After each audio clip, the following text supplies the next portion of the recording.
अस्सलाम वालेकुम, मैं मोमिन इम्तियाज़ और आप देख रहे हैं प्रोग्राम ज़रा सोचिए। नाज़रीन, केपीके का जो प्रोविंस है उसमें जो बाजवा डिस्ट्रिक्ट है उसके पीके 22 के इलेक्शंस अनाउंस हो चुके हैं। जो इलेक्शन कमीशन ऑफ पाकिस्तान है उन्होंने डेट भी दे दिया है, 11 जुलाई को ये जो इलेक्शंस है वो कंडक्ट किए जाएंगे। सबसे पहले मैं आपको ये बता देती हूँ कि कौन कौन से कैंडिडेट किस किस पार्टी को रिप्रेजेंट करें। सबसे पहला जो कैंडिडेट है वो है नासिर बाज़। ये बहुत फेमस भी है ऑलरेडी क्योंकि इनकी पॉपुलरिटी बहुत ज़्यादा है बाजवा में। उसका रीज़न क्या है मैं आपको बाद में बताती हूँ। ये रिप्रेजेंट करें एएनपी को, ये एएनपी की तरफ से खड़े हैं, अवामी नेशनल पार्टी। जो दूसरा कैंडिडेट जो पीटीआई की तरफ से खड़ा हुआ है वो राहतुल्लाह है। इसकी पॉपुलैरिटी भी इतनी ज़्यादा है नहीं जितनी एक्सपेक्ट की जा रही थी, क्योंकि उन्होंने तो सबसे पहली बात कि नेम जो था इस बंदे का वो लेट आया, और दूसरा जब आ भी रहा था तब भी ये काफ़ी सिचुएशन बन रही थी कि इसकी पॉपुलैरिटी ज़्यादा होगी, लेकिन इतनी ज़्यादा है नहीं। जो तीसरा कैंडिडेट है जो जेयूआई को रिप्रेजेंट कर रहा है वो उसका नाम है आबिद खान, और जो चौथा कैंडिडेट है वो एज एन आज़ाद उम्मीदवार लड़ रहा है, और जो ऑलरेडी जो मेंबर ऑफ द पार्लियामेंट है जो बाजवा को रिप्रेजेंट करते हैं मुबारक ज़ेब, उनका कज़न भी है हबीबुल्लाह जिसका नाम। अच्छा, यहाँ पे बात ये आती है, सवाल ये आता है कि जो नासिर बाज़ है उसकी पॉपुलैरिटी इतनी ज़्यादा क्यों है। सबसे पहले जो नासिर बाज़ की पर्सनैलिटी है वो एक तो ये एजुकेटेड पर्सन है, ये अभी पेशावर यूनिवर्सिटी से ग्रेजुएट हैं, और इनको काफ़ी ज़्यादा पॉलिटिकल हिस्ट्री के बारे में, पॉलिटिक्स के बारे में, बाजवड़ की हिस्ट्री के बारे में, केपीके की हिस्ट्री के बारे में काफ़ी ज़्यादा नॉलेज है। एक तो दूसरी बात ये है, ये तो पहली बात होगी। दूसरी बात ये है कि कम्युनिकेशन स्किल्स बहुत बेहतरीन हैं। जिस तरीके से वो स्पीच कर रहे हैं, जिस तरीके से वो मसाइल बता रहे हैं, और जिस तरीके से वो ये बता रहे हैं, सबसे अहम जो बात है इनकी पॉपुलैरिटी की वो ये है कि ये मिलिट्री को ओपनली क्रिटिसाइज़ कर रहे हैं। ये पाकिस्तान में भी जब से ये नैरेटिव बना हुआ है कि आप जब स्टैब्लिशमेंट के खिलाफ बात कर रहे हैं तो लोग आपको ज़्यादा सपोर्ट करें, तो वो तो एक एलिमेंट है। अभी जो ऑपरेशन अज़्म इस्तेकाम ये अनाउंस हुआ उसको भी काफ़ी ज़्यादा क्रिटिसाइज़ किया गया, और नासिर बाज़ ये भी बाजवा की आवाम को कहता है कि हमारे जो केपीके के रिसोर्सेज हैं उसको गलत इस्तेमाल किया जा रहा है। जो पंजाब वाले लोग हैं वो उस पर कब्ज़ा कर रहे हैं, पश्तून्स के साथ डिस्क्रिमिनेशन हो रही है। तो ये एक तरीके से पश्तून्स की आवाज़ बन के अब खड़े हुए हैं।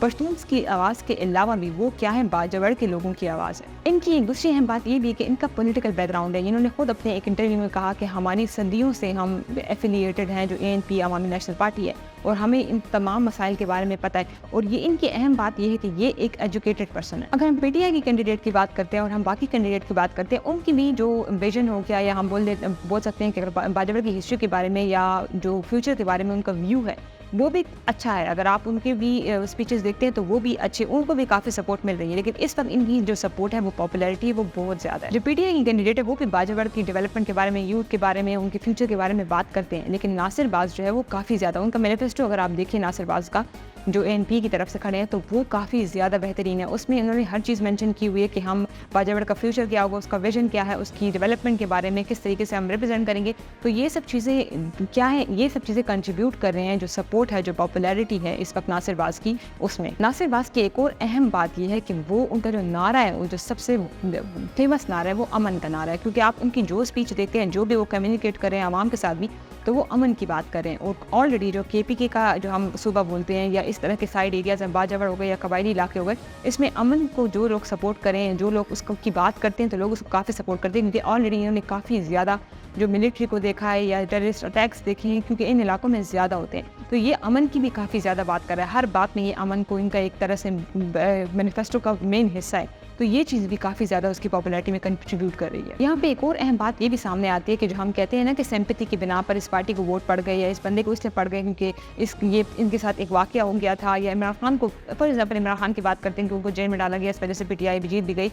तो ये जो सिंपैथी की बिना का जो ये वोटिंग का सिस्टम है, तो वो भी बाजवा की आवाम ने इसको भी निगलेक्ट किया। तो इसकी अहम वजह ये भी है क्योंकि हबीबुल्लाह जो खड़े हुए हैं वो कज़न है इस वक्त जो मुबारक ज़ेब हैं, और रेहान ज़ेब का जो पूरा किस्सा था जिसकी वजह से मुबारक ज़ेब जीते भी थे। तो काफ़ी ज़्यादा लोगों का ये भी पॉइंट ऑफ व्यू था कि क्या पता हबीबुल्लाह को ज़्यादा सपोर्ट दी जाए, लेकिन वो सपोर्ट उनको नहीं मिल रही। उसकी अहम वजह ये भी है क्योंकि मुबारक ज़ेब की परफॉर्मेंस इतनी अच्छी थी भी नहीं। अभी अपनी स्पीच में उन्होंने ये भी बात की, जब ये बात की थी कि हम जो है अब बाजवा के लोग मुझे कहते हैं कि इन मसले का हल करो, इसका करो, ये मेरे हाथ में नहीं है, ये तो किसी और के हाथ में है। तो इस पर भी काफ़ी ज़्यादा बाजवा में के लोगों ने क्रिटिसाइज़ किया था, तो इससे भी उनकी जो पॉपुलैरिटी है वो डाउन हुई है। इस सारे मामले से एक बहुत अहम चीज़ ये भी सामने आई है कि जो हम ये बात करते हैं ना कि अगर जो बाजवा की आवाम है ना वो किसी पार्टी को देख कर वोट नहीं कर रही। अगर हम पिछले भी इनके इलेक्शंस की बात करें ना तो वो किसी फॉर एग्जाम्पल पीटीआई को देख के वोट नहीं कर रही, वो एएनपी को देख के वोट नहीं कर रही, वो कैंडिडेट कैंडिडेट्स को देख रही है, वो लोगों को देख के वोट कर रही है कि उसका क्या पॉइंट ऑफ व्यू, वो क्या बाजावर के बारे में सोच रहे हैं, वो क्या बाजावर की यूथ के बारे में, उसके फ्यूचर के बारे में सोच रहे हैं। तो ये बहुत अहम चीज़ है कि जो बाजावर के लोगों का ये पॉइंट ऑफ व्यू है, ये माइंडसेट है ना कि ये